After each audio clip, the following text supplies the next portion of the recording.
Good morning to all of you. कैसे हो बच्चा पार्टी? सब अच्छे? कल की वीडियो में मैंने आपसे बताया था कि आज हम लोग अपलोड करेंगे एक बहुत इंपॉर्टेंट वीडियो जो इस बोर्ड एग्जाम के लिए बहुत इंपॉर्टेंट वीडियो साबित होने वाली है। बच्चों, आज की वीडियो में हम लोग डिस्कस करने वाले हैं जितनी भी हमारे पास केमिस्ट्री में केमिकल इक्वेशंस हैं उन सब के बारे में। बच्चे बहुत कंफ्यूज रहते हैं, केमिकल जो केमिस्ट्री है उसमें इतनी सारी केमिकल इक्वेशंस हैं, कैसे याद किया जाए। तो आज हम सारी केमिकल इक्वेशंस आपको याद करा देंगे। ठीक बच्चों, उससे पहले थोड़ा सा बेसिक कॉन्सेप्ट समझते हैं, क्योंकि हमारे पास बोर्ड में होता क्या है कि जब हम एक इक्वेशन लिखते हैं तो सही इक्वेशन आते हुए वहाँ पर गलती कर बैठते हैं। और जनरली होता क्या है कि हम लोग सोचते हैं कि हमें नंबर पूरे मिलने वाले हैं, बट बोर्ड में आधा आधा नंबर कट के हमारे नंबर वहाँ पर डिडक्ट कर लिए जाते हैं। तो सबसे पहले थोड़ा सा बेसिक कॉन्सेप्ट समझेंगे ताकि हमारी इक्वेशंस में छोटी छोटी गलतियाँ ना हो पाए। बच्चों, हमारे पास ये कुछ एलिमेंट्स हैं जिनकी वैलेंसी मैंने लिखी हुई है। ये वैलेंसी आप लोग एक स्क्रीनशॉट ले लो, क्योंकि हम इन सारी वैलेंसीज का यूज़ करने वाले हैं। होता क्या कि क्लास 9th में ये टेबल आपके पास थी, ये मैंने कुछ नहीं है, फर्स्ट 20 एलिमेंट्स की वैलेंसी लिखी है, हाइड्रोजन से स्टार्ट करके और कैल्शियम तक फर्स्ट 20 एलिमेंट्स की वैलेंसी हैं। और इसके अलावा मैंने कुछ अलग एलिमेंट्स की वैलेंसी भी लिखी हैं जो फर्स्ट 20 एलिमेंट्स में इंक्लूड नहीं किए जाते, बट जब हम केमिकल इक्वेशंस लिखेंगे तो इनका यूज़ हम लोग करने वाले हैं। बच्चों, ये हमारे कुछ पॉलीएटॉमिक आयंस हैं, जैसे कि OH की वैलेंसी -1 होती है, जिसको हम बोलते हैं हाइड्रोक्साइड। अगर मैं इनके नाम भी यहाँ पर लिख दूँ तो ये क्या होता है बच्चों? हाइड्रोक्साइड। देन SO4 हुआ सल्फेट, देन NO3 हुआ नाइट्रेट, उसके बाद ये हुआ एसीटेट, देन NH4 है अमोनियम, एंड देन CO3 है कार्बोनेट। बच्चों, ये सारी वैलेंसी अपने पास नोट करके रखो। स्क्रीनशॉट तो यार तुम्हारा फिर ख़त्म हो जाएगा, इनको नोट करके रखो। इन्हें नोट कर लोगे तो तुम्हें आगे प्रॉब्लम नहीं आएगी। और जो भी कुछ नया एलिमेंट ऐड होता है जिसकी वैलेंसी मैं तुम्हें बता दूंगा, तुम यहाँ पर अपने पास इन नोट्स में उसको ऐड कर लेना। राइट बच्चों, हम लोग बात करते हैं थोड़ी सी फॉर्मूला फॉर्मेशन के बारे में। ये भी टॉपिक हम लोगों का क्लास 9th में था। फॉर्मूला फॉर्मेशन क्या होता है एक बार छोटा सा इसको रिवाइज करते हैं, क्योंकि इसकी वजह से जनरली हमारी इक्वेशंस गलत होती है, हम लोग गलत फॉर्मूले बना के आते हैं। कुछ एग्जांपल्स लेते हैं बहुत सिंपल। जैसे मान लो बच्चों, मेरे पास में एक एग्जांपल है कि मुझे बनाना है फॉर्मूला जिंक सल्फेट का। तो मुझे क्या करना होगा? देखो, सबसे पहले मुझे लिखना होगा जिंक यानी कि Zn। तो देखो, जिंक की वैलेंसी मैंने यहाँ पे लिखी हुई है, और जिंक की वैलेंसी कितनी होती है? 2। बच्चों, इसके बाद हम बात करेंगे सल्फेट की। तो देखो, सल्फेट यहाँ पर लिखा हुआ है, वैलेंसी कितनी है? -2। माइनस प्लस नहीं लिखते, तो सल्फेट हो गया SO4 और वैलेंसी हो गई 2। राइट, तो जिंक सल्फेट का फॉर्मूला बनाने के लिए सबसे आसान है, जिंक की वैलेंसी लिखो और सल्फेट यानी कि SO4 की वैलेंसी लिखो, और बच्चों ये वैलेंसी आपस में एक्सचेंज कर दो कुछ ऐसे। मीन्स Zn के पास आएगा 2, Zn के पास 2 को भेजो, और SO4 के साथ बच्चों पूरा का पूरा 2 जाएगा, मतलब SO4 के साथ 2 जाएगा। बच्चे क्या करते हैं, कंफ्यूज रहते हैं कि S में 2 लगाएं कि O4 में 2 लगाएं। तो SO4 में 2 लगेगा, यानी कि इसको हम सेपरेट नहीं कर सकते। तो SO4 को ब्रैकेट में क्लोज करो और यहां पे बना दो होल ट्वाइस, इसको बोलते हैं SO4 का होल ट्वाइस। तो Zn2 SO4 का होल ट्वाइस, इसका मतलब क्या हुआ कि Zn के 2 एटम के साथ SO4 के 4 मॉलिक्यूल ऐड कर दिए गए हैं। तो अपने को क्या करना है कि इस पूरे इक्वेशन में से 2 हटा दो, ये बन जाएगा ZnSO4। सीधी बात है, 2 Zn के साथ 2 SO4 हैं, तो 1 Zn के साथ 1 SO4 होगा, 3 Zn के साथ 3 SO4 होंगे। हम सिंपलेस्ट फॉर्म लिखते हैं, मींस 1 Zn के साथ 1 SO4 आ गया। मेरी बात समझ में आ चुकी है? देखो, मैं तुम्हें एक एग्जांपल और देता हूं बच्चों। मान लीजिए मैं लेता हूं यहां पे एल्यूमिनियम सल्फेट। राइट, देखो अब बच्चों, एल्यूमिनियम सल्फेट में सबसे पहले क्या लोगे? एल्यूमिनियम। जल्दी से ढूंढो यहां पे एल्यूमिनियम की वैलेंसी कितनी है। तो देखो, एल्यूमिनियम की वैलेंसी यहां पे लिखी हुई है 3। उसके बाद क्या लोगे? सल्फेट। तो देखो, सल्फेट ये लिखा हुआ है यहां पे, तो सल्फेट की वैलेंसी कितनी है? 2। वैलेंसी एक्सचेंज करो तो बच्चों ये बन जाएगा Al2, और SO4 के साथ गया 3, SO4 का होल थ्राइस। राइट, तो बड़ा आसान है फॉर्मूला बनाना, कहीं कोई दिक्कत नहीं है। और ये छोटी छोटी चीजों में हम लोग गलती करते हैं और अपने नंबर कटवाते हैं। जैसे मान लो मैं एक तुम्हें बताता हूं, मान लो मेरे पास में है एक कैल्शियम कार्बोनेट। क्या करें देखो, सबसे पहले कैल्शियम ले लो, सिंबल पता होना चाहिए अपने को Ca, कैल्शियम ये रहा, वैलेंसी कितनी है 2। बच्चों कार्बोनेट उठाओ यहां से, कार्बोनेट ये रहा CO3, वैलेंसी 2 है, तो यहां पे लिखो CO3 वैलेंसी लिखो 2 और वैलेंसी करो एक्सचेंज, तो Ca के साथ आ गया 2 और CO3 के साथ भी आएगा 2, समझ गए ना।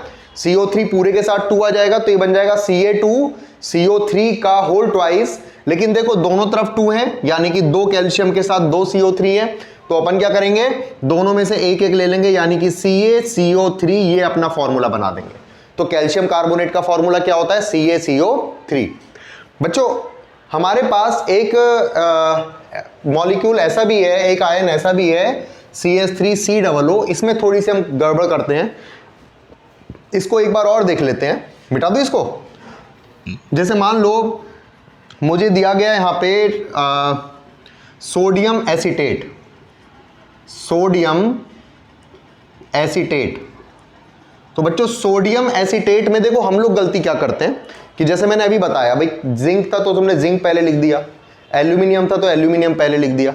ये एसीटेट आयन थोड़ा सा उल्टा चलता है, तो क्या करोगे पहले एसीटेट लिखोगे CH3COO, और कंफ्यूज होने की जरूरत ही नहीं है, केवल ऐसा एसीटेट में होगा और किसी में नहीं होगा। तो सबसे पहले क्या लोगे, एसीटेट लोगे CH3COO, और उसके बाद में लोगे बच्चों sodium means Na, right. CH3COO की वैलेंसी देखो यहां पे लिखी हुई है 1, तो वैलेंसी 1 हो गई, Na की वैलेंसी 1 हो गई, तो हमारा जो फॉर्मूला बनेगा वो बनेगा, इसको वैलेंसी को एक्सचेंज करो, CH3COO, 1 लिखने की जरूरत नहीं है Na, तो फॉर्मूला क्या बन गया CH3COO Na। तो सोडियम एसीटेट का फॉर्मूला होता है CH3COO Na। मान लो जैसे मैं यहीं पे सोडियम एसीटेट की जगह कैल्शियम एसीटेट कर दूं या मैग्नीशियम एसीटेट कर दूं, मान लो मुझे फॉर्मूला चाहिए मैग्नीशियम एसीटेट का, तो देखो बड़ा इजी है, हम क्या करेंगे मैग्नीशियम नहीं लेंगे, पहले एसीटेट लेंगे CH3COO, फिर लेंगे मैग्नीशियम। बेटा CH3COO की वैलेंसी देखो 1 होती है और Mg की वैलेंसी यहां पर तुम्हें मिलेगी 2 होती है, तो वैलेंसी को एक्सचेंज करेंगे और ये बनेगा CH3COO का होल ट्वाइस Mg। क्यों? क्योंकि तुम देख सकते हो ये जो 2 है ना, ये CH3COO पूरे के साथ जाएगा, तो CH3COO का होल ट्वाइस Mg। तो बच्चों ये हमारे पास एक तरीका है फॉर्मूला फॉर्मेशन करने का, इसको जल्दी से नोट करो, समझो, और उसके बाद हम लोग अपनी इक्वेशन से स्टार्ट करते हैं। तो देखो बच्चों सबसे पहले हम बात करते हैं चैप्टर नंबर 1 केमिस्ट्री का, that is chemical reaction and equations. तो यहां पर हमें 4 तरह की रिएक्शंस दी गई हैं। सबसे पहली रिएक्शंस हैं जिनको हम बोलते हैं कॉम्बिनेशन रिएक्शंस, यानी कि एलिमेंट्स का या कंपाउंड्स का आपस में कंबाइंड हो जाना। अगर मैं बच्चों इसका जनरल फॉर्म बताऊं तो देखो 2 तुम्हारे पास एलिमेंट्स हैं या 2 कंपाउंड्स हैं, या एक एलिमेंट और एक कंपाउंड है, इनको आपस में मिला दो और ये क्या बन जाएगा तुम्हारे पास AB। सिंपल है एकदम, इसको हम क्या बोलते हैं कॉम्बिनेशन रिएक्शन बोलते हैं। बच्चों सेकंड है तुम्हारे पास डिकम्पोजिशन रिएक्शन, और डिकम्पोजिशन रिएक्शन का मतलब होता है एलिमेंट्स को तोड़ देना, डिकम्पोज कर देना, कंपाउंड को डिकम्पोज कर देना एग्जैक्टली। तो जैसे मान लो मेरे पास एक कंपाउंड है AB, मैं उसको कुछ भी करूंगा, यानी कि कोई सी भी एनर्जी इसको प्रोवाइड कराऊंगा, हम लोग डिस्कस करेंगे अभी कौन कौन सी एनर्जी प्रोवाइड करानी है, और तुमने इसको एनर्जी दी और बदले में क्या हो गया, टूट गया A और B में, 2 से ज्यादा कंपाउंड में एलिमेंट में स्प्लिट हो गया, इसको हम बोलते हैं डिकम्पोजिशन रिएक्शन। तीसरी है बच्चों डिस्प्लेसमेंट रिएक्शन। डिस्प्लेसमेंट रिएक्शन बड़ी इंटरेस्टिंग रिएक्शन है। जैसे मेरे पास में मान लो एक कंपाउंड है AB, और इस कंपाउंड के साथ मैंने एक ज्यादा स्ट्रॉन्ग एलिमेंट रख दिया है ना, स्ट्रॉन्ग है। देखो ये जो A है, A पहले लिया गया है, तो मानो ये जो A है ये पॉजिटिव चार्ज वाला है और B नेगेटिव चार्ज वाला है।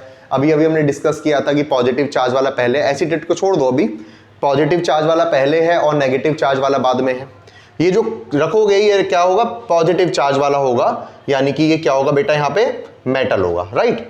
तो तुमने क्या किया, मेटल के साथ में रिएक्शन करा दी, तो हुआ क्या, अगर ये जो C है अगर ये ज्यादा स्ट्रॉन्ग है, अगर ये C इस A से ज्यादा स्ट्रॉन्ग है तो A को डिस्प्लेस कर देगा, सिंपल है। तुम्हें देखना पड़ेगा, हम लोग डिस्कस करेंगे रिएक्टिविटी सीरीज के बारे में, अगर ये C A से ज्यादा स्ट्रॉन्ग होगा तो A को डिस्प्लेस कर देगा, तो हमें क्या मिलेगा, इस A की जगह C आ जाएगा, और ये जो हमारे पास में A की जगह C आ गया, और जो A है बेटा वो अकेला रह जाएगा, है ना। इस C ने क्या किया, इस C ने यहां से A को भगा दिया, A को भगा दिया, B के साथ आ गया, तो क्या बन गया, CB आ गया, और जो A को भगाया था A तुम्हारा अलग से तुमने लिख दिया, इसको यहां पे छोड़ दिया, तो ये तुम्हारा हो गया डिस्प्लेसमेंट रिएक्शन। क्योंकि इसमें क्या होता है, एक एलिमेंट एक कंपाउंड में से एक एलिमेंट को डिस्प्लेस कर देता है। फिर सुनो, एक एलिमेंट ये वाला इस कंपाउंड में से एक एलिमेंट को डिस्प्लेस कर देगा, राइट। बच्चों नेक्स्ट है तुम्हारे पास डबल डिस्प्लेसमेंट रिएक्शन। इसमें हमारा क्या होगा, दो डिस्प्लेस होंगे, दो डिस्प्लेसमेंट होंगे। यानी कि जैसे मान लो मेरे पास AB है और CD है, तो होगा क्या कि ये जो A है बेटा, ये A इस C को डिस्प्लेस करेगा, और ये B जो है मतलब क्या होगा, इस A के साथ D आ जाएगा, है ना। इस A के साथ में ये दोनों एक दूसरे को बदल देंगे, तो जो A है उसके साथ D आ जाएगा और C के साथ B आ जाएगा, तो दो डिस्प्लेसमेंट हुए, है ना। समझ रहे हो ना। देखो A के साथ D आ गया और C के साथ B आ गया, तो क्या बनेगा, देखो A के साथ D को लेकर के आओ तो ये बनेगा AD, प्लस C के साथ B को लेकर के आओ तो ये बन जाएगा CB। तो ये क्या होता है बच्चों, ये होता है हमारा डबल डिस्प्लेसमेंट रिएक्शन। चलिए कुछ एग्जांपल्स देखते हैं एक एक करके, और उनकी कुछ जनरल इक्वेशंस होंगी जिनको हम साइड में लिखते जाएंगे, जो हमारे आगे चल के काम आएंगी, और उससे हमें इक्वेशंस याद करनी बहुत आसान हो जाएंगी। सबसे पहले बच्चों हम बात करते हैं केमिकल रिएक्शंस यानी कि कॉम्बिनेशन रिएक्शंस की। तो देखो कॉम्बिनेशन रिएक्शन क्या है, कंबाइन करने वाला सिस्टम है। जैसे मान लो मेरे पास में मेटल है, और मेटल के साथ अगर मैं ऑक्सीजन की रिएक्शन करा देता हूं, अगर मैं मेटल के साथ ऑक्सीजन की रिएक्शन कराता हूं, तो मुझे क्या मिलता है बेटा, मुझे मिलता है मेटल ऑक्साइड, राइट। अगर मैं मेटल के साथ ऑक्सीजन की रिएक्शन कराता हूं तो मुझे मिलता है मेटल ऑक्साइड। बिल्कुल इजी। चलिए इसके कुछ एग्जांपल्स देखते हैं, और हम लोग बात कर रहे हैं कॉम्बिनेशन की, तो एक काम करते हैं, इनको मिटा देते हैं यहां से, और कॉम्बिनेशन रिएक्शन ही केवल यहां पे रखते हैं, राइट। देखो सबसे पहले तुमने क्या किया बच्चों, तुमने लिया एक मेटल।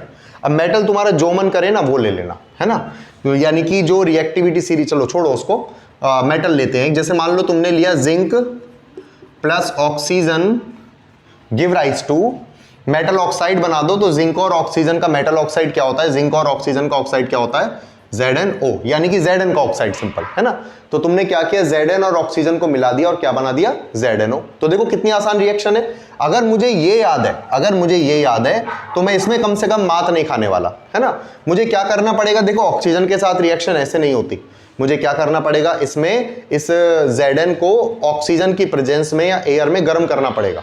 अगर मैं Zn को ऑक्सीजन की प्रेजेंस में गर्म कर देता हूं तो मुझे क्या मिलता है, ZnO मिल जाता है। तुम्हें पता है कि देखो ऑक्सीजन के साथ रिएक्शन तुम ऐसे नहीं करा सकते, एयर में ऑक्सीजन की प्रेजेंस में मेटल को गर्म करोगे, तो तुमने यहां पे क्या किया, एक हीट का साइन भी बना दिया। हालांकि हमारे पास सोडियम और पोटेशियम, लिथियम ऐसे मेटल्स हैं जिसमें तुम्हें गर्म करने की रिक्वायरमेंट नहीं पड़ती, बट उसको मेटल नॉन मेटल में देखेंगे, अभी हमने फिलहाल उसको जस्ट गर्म कर दिया।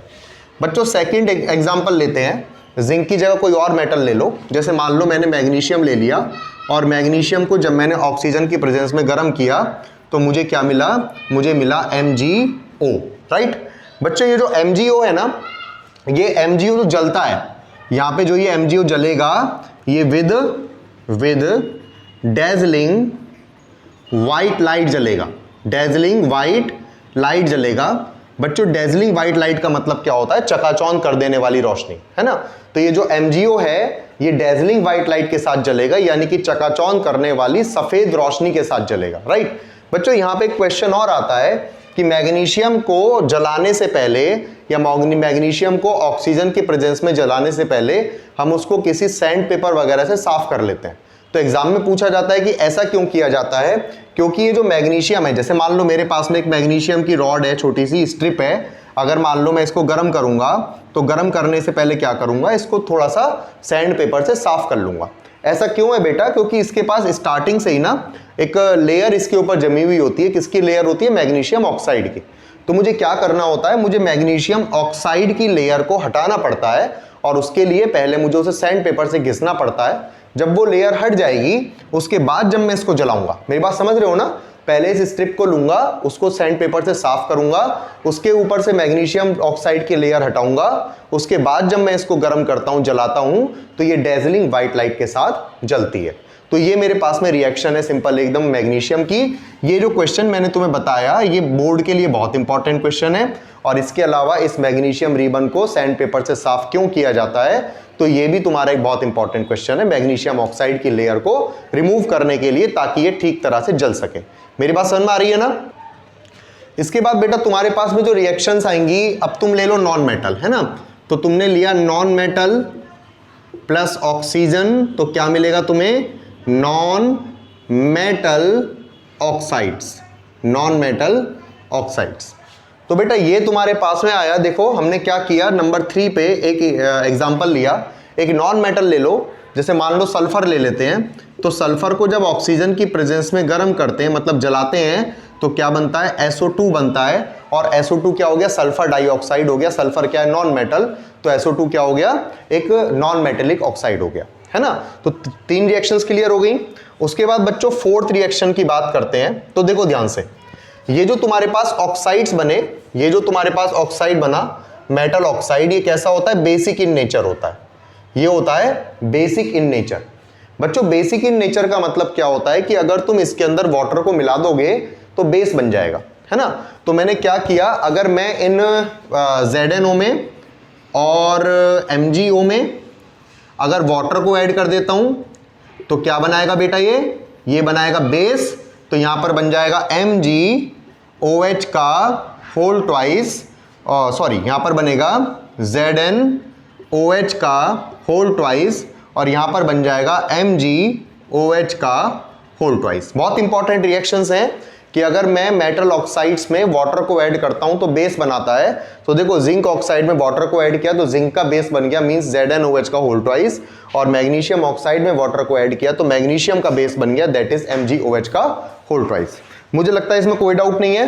तो ये मेरे पास हुआ कॉम्बिनेशन रिएक्शंस के कुछ एग्जांपल। सबसे पहला एग्जांपल हमने लिया बेटा कि अगर मैं मेटल में ऑक्सीजन को ऐड करता हूं तो मेटल ऑक्साइड बनता है, फर्स्ट। सेकंड मैंने बताया अगर नॉन मेटल में ऑक्सीजन को ऐड करता हूं तो नॉन मेटल ऑक्साइड बनता है। थर्ड मैंने तुम्हें बताया कि अगर तुम मेटल ऑक्साइड में वाटर को ऐड कर दो तो हाइड्रोक्साइड बन जाता है, यानी कि बेस बन जाता है। तो यहां पर हम लिख देते हैं इस बात को भी कि अगर मैं यहां पे एक मेटल ऑक्साइड में वाटर को ऐड कर देता हूं तो यहां पर बन जाता है बेटा हमारा बेस, राइट। तो ये मेरे पास टोटल मिलाकर के कुछ reactions I, combination reactions complete कर ली। जल्दी से हम लोग डिस्प्लेसमेंट रिएक्शन स्टार्ट करते हैं। तो नेक्स्ट है बच्चों तुम्हारे पास डिकम्पोजिशन रिएक्शंस। तुम क्या करते हो, किसी कंपाउंड को कोई भी एनर्जी प्रोवाइड कराते हो जिसकी वजह से वो कंपाउंड स्प्लिट हो जाता है अपने कॉन्स्टिट्यूएंट्स में, यानी कि एलिमेंट्स में हो सकता है, कंपाउंड प्लस एलिमेंट में हो सकता है, 2 कंपाउंड्स में हो सकता है, राइट। अब देखो हम कौन सी एनर्जी प्रोवाइड कराते हैं उसके ऊपर बेस्ड होकर के हमारे पास 3 तरह की डिकम्पोजिशन रिएक्शंस होती हैं। सबसे पहली है फोटो डिकम्पोजिशन, जिसमें हम लोग डिकम्पोजिशन जो कराते हैं बेटा वो लाइट के अकॉर्डिंग कराते हैं या लाइट की हेल्प से कराते हैं, यानी कंपाउंड के ऊपर लाइट डालेंगे और कंपाउंड डिकम्पोज हो जाएगा। सेकेंड है बच्चों हमारे पास इलेक्ट्रोलाइटिक डिकम्पोजिशन। इलेक्ट्रोलाइटिक डिकम्पोजिशन में हम लोग इलेक्ट्रिक करंट की हेल्प से ये काम करते हैं, है ना। मतलब करंट को पास करा देंगे और करंट को पास कराने से जो कंपाउंड है वो हमारा डिकम्पोज हो जाएगा। तीसरा है हमारे पास थर्मल डिकम्पोजिशन, जिसमें हम हीट की हेल्प से ये काम करते हैं, यानी कंपाउंड को अगर हम गर्म कर देंगे तो कंपाउंड को गर्म करने से वो कंपाउंड डिकम्पोज हो जाएगा। तो 3 तरह के तुम्हारे पास डिकम्पोजिशन रिएक्शन से 1 बाय 1 उठाते हैं। सबसे पहला है बेटा तुम्हारे पास फोटो डिकम्पोजिशन, राइट। देखो फोटो डिकम्पोजिशन बहुत आसान है और इसमें तुम्हें केवल एक रिएक्शन याद करने की जरूरत पड़ेगी। हमने क्या किया, कंपाउंड लिया और कंपाउंड का नाम था silver chloride, silver chloride, right. Silver chloride को बेटा जब हमने गर्म किया तो ये टूटा तुम्हारा सिल्वर प्लस क्लोरीन में। सॉरी गर्म नहीं किया हमने इसको धूप में रख दिया, है ना, सनलाइट में रख दिया, हमने इसको रख दिया सनलाइट में, तो ये स्प्लिट हो गया सिल्वर प्लस क्लोरीन में। तो इसको हम लिखते कैसे हैं, सिल्वर क्लोराइड होता है AgCl give rise to sunlight, और हमें क्या मिला, हमें मिला Ag प्लस Cl2, राइट। तो बहुत आसान रिएक्शन है और बहुत इंपॉर्टेंट रिएक्शन है, तो इसको कर देते हैं इंपॉर्टेंट।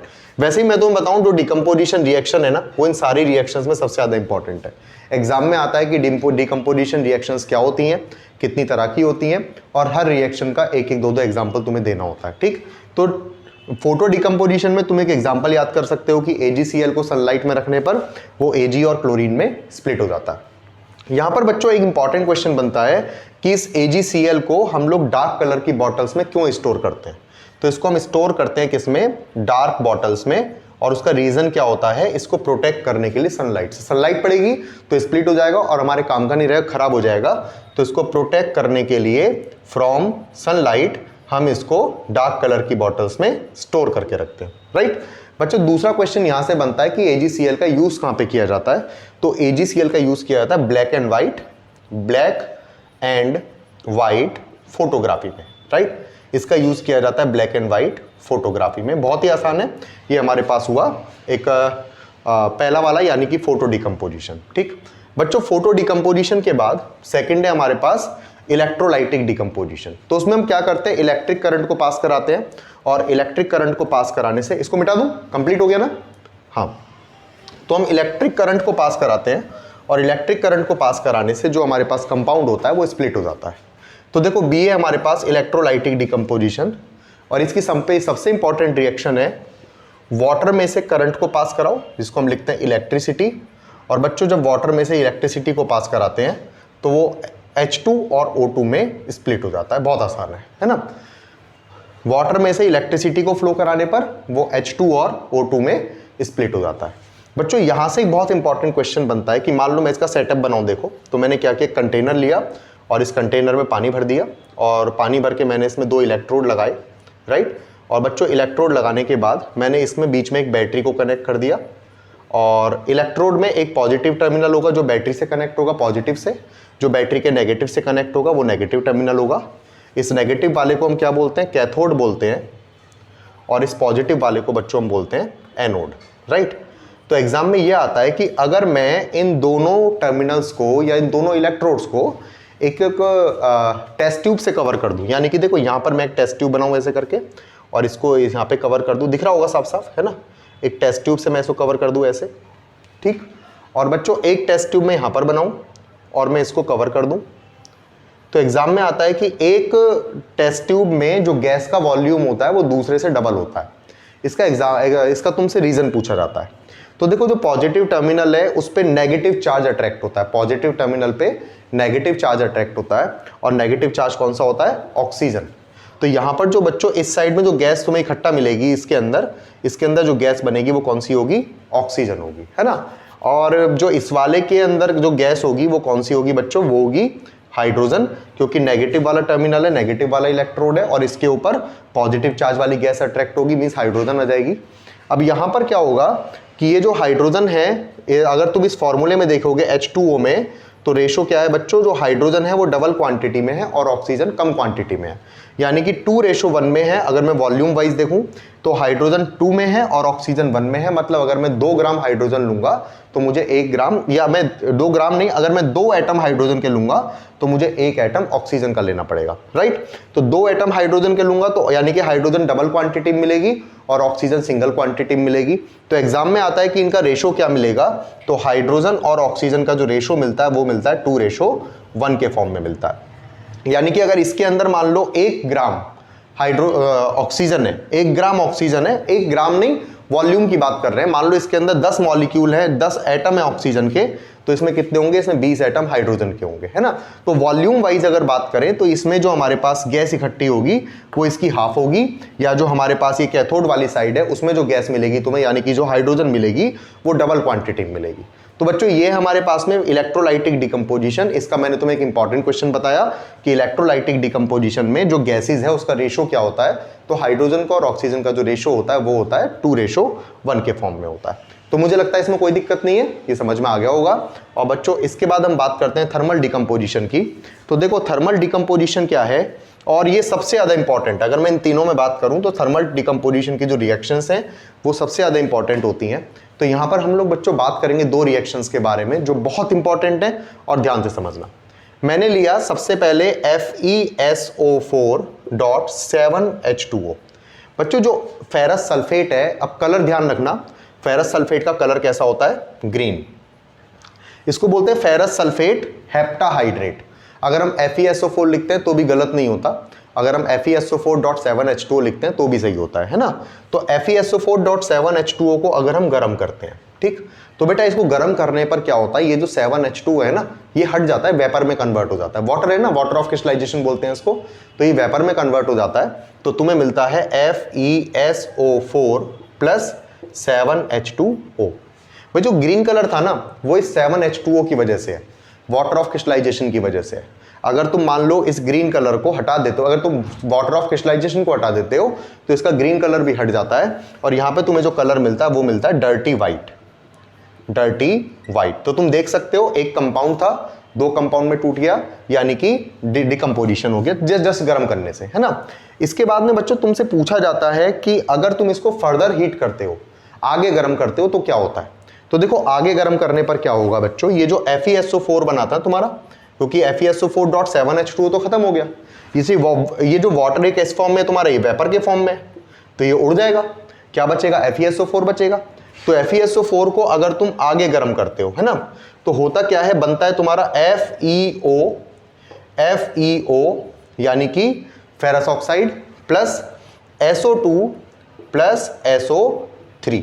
तो ये बहुत इंपॉर्टेंट रिएक्शन है। तो यहां पर क्या बन जाएगा तुम्हारे पास, यहां पर तुम्हारे पास बनेगा FeO, सॉरी ये मैंने गलत कर दिया, यहां पे होगा Fe2O3 यानी कि फेरिक ऑक्साइड बनेगा, ferric oxide plus SO2 plus SO3 बनेगा, है ना। तो FeSO4 को गर्म करने पर तुम्हें ये मिला। और बच्चों ये जो था, ये कैसे कलर का था, ये था तुम्हारा डर्टी वाइट, और जो Fe2O3 है ये तुम्हें मिलेगा ब्राउन कलर का, राइट, ब्राउन कलर का। और SO2 और SO3 तुम्हारा सिंपल सल्फर डाइऑक्साइड और सल्फर ट्राइऑक्साइड है। बात करते हैं यहां से क्वेश्चन क्या बनता है। क्वेश्चन ये बनता है कि फेरस सल्फेट, अगर मैं इसको सिंपल .7H2O को इंक्लूड ना करूं तो मैं केवल इसको फेरस सल्फेट बोल सकता हूं, कि फेरस सल्फेट को गर्म करने पर एक टेस्ट ट्यूब में क्या क्या ऑब्जर्वेशन मिलते हैं। ऑब्जर्वेशन का मतलब क्या है कि तुम क्या ऑब्जर्व करते हो।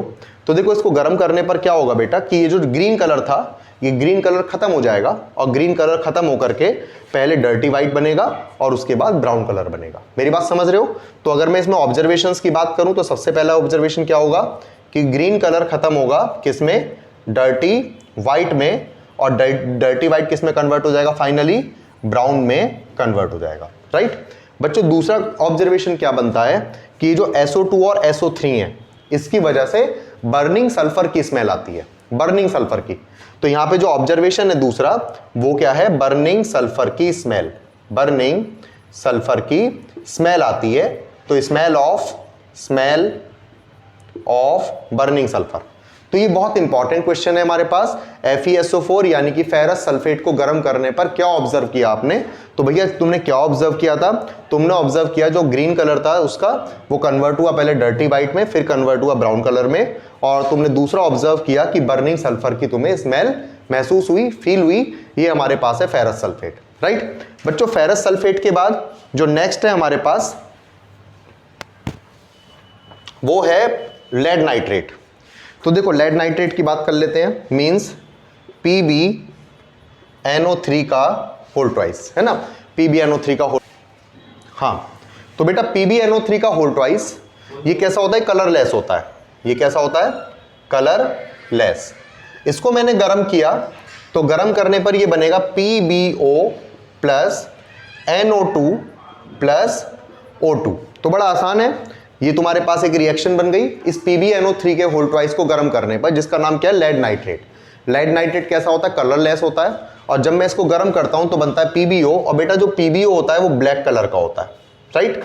ये जो NO2 होता है ना, नाइट्रोजन डाइऑक्साइड, ये कैसा होता है, ये होती है बेटा ब्राउन फ्यूम्स, ब्राउन फ्यूम्स। तो एग्जाम में क्वेश्चन क्या आता है, एग्जाम में क्वेश्चन आता है कि लेड नाइट्रेट को गर्म करने पर आप क्या ऑब्जर्व करते हो। तो आपने क्या ऑब्जर्व किया, आपने ऑब्जर्व किया यहां, आपने ऑब्जर्व किया कि जो हमारे पास में PbNO3 का होल ट्वाइस था, मतलब कलरलेस था, उस कलरलेस का जो कलर है, मतलब कलरलेस कन्वर्ट हुआ ब्लैक कलर में, है ना, मतलब वो उसमें कलर आ गया। कैसा कलर आ गया बेटा, ब्लैक कलर का। तो ये कन्वर्ट होकर के ब्लैक कलर का कंपाउंड बनता है, और साथ में बनती है ब्राउन फ्यूम्स। तो दो ऑब्जर्वेशंस हो गए फिर से यहाँ पे, कि सबसे पहले सॉल्यूशन का जो कलर होगा वो ब्लैक हो जाएगा, और दूसरा ब्राउन कलर की फ्यूम्स जनरेट होती हैं। तो बहुत इंपॉर्टेंट क्वेश्चन है, PbNO3 के होल ट्वाइस को गर्म करने पर क्या होगा, ब्लैक कलर का कंपाउंड बनेगा और ब्राउन फ्यूम्स यहाँ पे ऑब्जर्व की जाएंगी, राइट। तो ये बच्चा हुआ तुम्हारा डिकम्पोजिशन रिएक्शंस कंप्लीट। एग्जाम में क्वेश्चन और पूछा जाता है कि डिकम्पोजिशन रिएक्शंस का यूज कहां पे किया जाता है, तो बच्चों डिकम्पोजिशन रिएक्शंस का यूज किया जाता है मेटल के एक्सट्रैक्शन में। मेटल्स के एक्सट्रैक्शन में डिकम्पोजिशन रिएक्शंस का यूज किया जाता है। तो ये मेरे पास में कंप्लीट हो गया डिकम्पोजिशन रिएक्शंस, बहुत इंपॉर्टेंट है, इसको जल्दी से कंप्लीट करो। फिर हम तीसरा लेते हैं यानी कि डिस्प्लेसमेंट रिएक्शंस, राइट। नेक्स्ट है बच्चों तुम लोगों के पास डिस्प्लेसमेंट रिएक्शंस। और देखो डिस्प्लेसमेंट रिएक्शंस समझने का बहुत आसान तरीका है। सबसे पहले रिएक्टिविटी सीरीज याद कर लो बच्चों। रिएक्टिविटी सीरीज में क्या है, सबसे ऊपर वाला एलिमेंट जो होगा वो मोस्ट रिएक्टिव होगा और जो सबसे नीचे वाला एलिमेंट होगा वो लीस्ट रिएक्टिव होगा, है ना। मतलब जब मैं ऊपर से नीचे चलूंगा तो जो रिएक्टिविटी है वो डिक्रीज होती चली जाएगी, राइट। तो ये हमारे पास में है रिएक्टिविटी सीरीज, रिएक्टिविटी के डिक्रीजिंग ऑर्डर में, ठीक है ना। तो बच्चों डिस्प्लेसमेंट रिएक्शन में हमने क्या किया, मैं तुम्हें सीधा इसका एक एग्जांपल देता हूं। हमने क्या किया, हमने लिया ZnSO4 और ZnSO4 नहीं Zn ले लेते हैं, चलो Zn में हमने CuSO4 को मिला दिया, ठीक है। हमने क्या किया बच्चों, हमने Zn में CuSO4 को मिला दिया। ये जो Zn है ये एक मेटल हो गया और साथ में हमने CuSO4 को मिलाया। CuSO4 कैसा होता है बेटा, ब्लू कलर का होता है। CuSO4 ब्लू कलर का होता है। तो मैंने ब्लू कलर के CuSO4 में Zn को मिला दिया। देखो क्या होगा, सबसे पहले तुम क्या करोगे, ये चेक करोगे कि ये Zn इस Cu से ज्यादा रिएक्टिव है या कम रिएक्टिव है। पहले तुम चेक करोगे Zn Cu से ज्यादा रिएक्टिव है या कम रिएक्टिव है। कहां से चेक करोगे, रिएक्टिविटी सीरीज में चेक करोगे। तुमने देखा Zn ऊपर है, Cu नीचे है, इसका मतलब Zn ज्यादा रिएक्टिव होगा और Cu कम रिएक्टिव होगा। बेटा अगर ये Zn ज्यादा रिएक्टिव है मतलब ज्यादा ताकतवर है, तो ये क्या करेगा, Cu को एक तरफ भगा देगा। तो Cu रह गया अकेला, तो Cu को छोड़ दो अकेला और Zn क्या करेगा, Cu को हटा करके Cu की जगह ले लेगा। तो यहां पर बन जाएगा ZnSO4। बिल्कुल आसान रिएक्शन है। Zn ज्यादा ताकतवर था, Zn ने Cu को रिप्लेस कर दिया, Cu को डिस्प्लेस कर दिया, Cu को हटा दिया और Cu को हटा दिया तो Cu बेचारा अकेला रह गया जो यहां पे आ गया और ZnSO4 के साथ मिल गया और क्या बना दिया, ZnSO4 बना दिया। बच्चों एक एग्जांपल और मैं तुम्हें देता हूं। यहां पे हमने यहां पे क्या किया, हमने लिया मान लो Fe प्लस CuSO4 और Fe और CuSO4 को एक बार चेक किया तो तुमने देखा, देखो Fe ऊपर है, CuSO4 नीचे है। इसका मतलब जो Fe है वो ज्यादा रिएक्टिव होगा, Cu कम रिएक्टिव होगा। तो Fe क्या करेगा, इस Cu को भगा देगा। तो Cu को एक तरफ लिख दो और Fe Cu की जगह ले लेगा तो क्या बन जाएगा, FeSO4। समझ में आ गया ना, बहुत आसान है ना। यहां पे तुमसे पूछा जाता है कि इसमें ऑब्जर्वेशन बताओ भाई साहब, तुमने क्या ऑब्जर्व किया। तुमने ऑब्जर्व किया भाई ये जो ZnSO4 है ना, ये कैसा है बच्चों, ये कलरलेस है। तो कहने का मतलब तुमने क्या किया, देखो तुमने लिया CuSO4 और ये जो CuSO4 है इसका कलर कैसा है बेटा, ब्लू। और इस ब्लू कलर के CuSO4 में तुमने Zn का टुकड़ा डाल दिया। ये क्या है, Zn।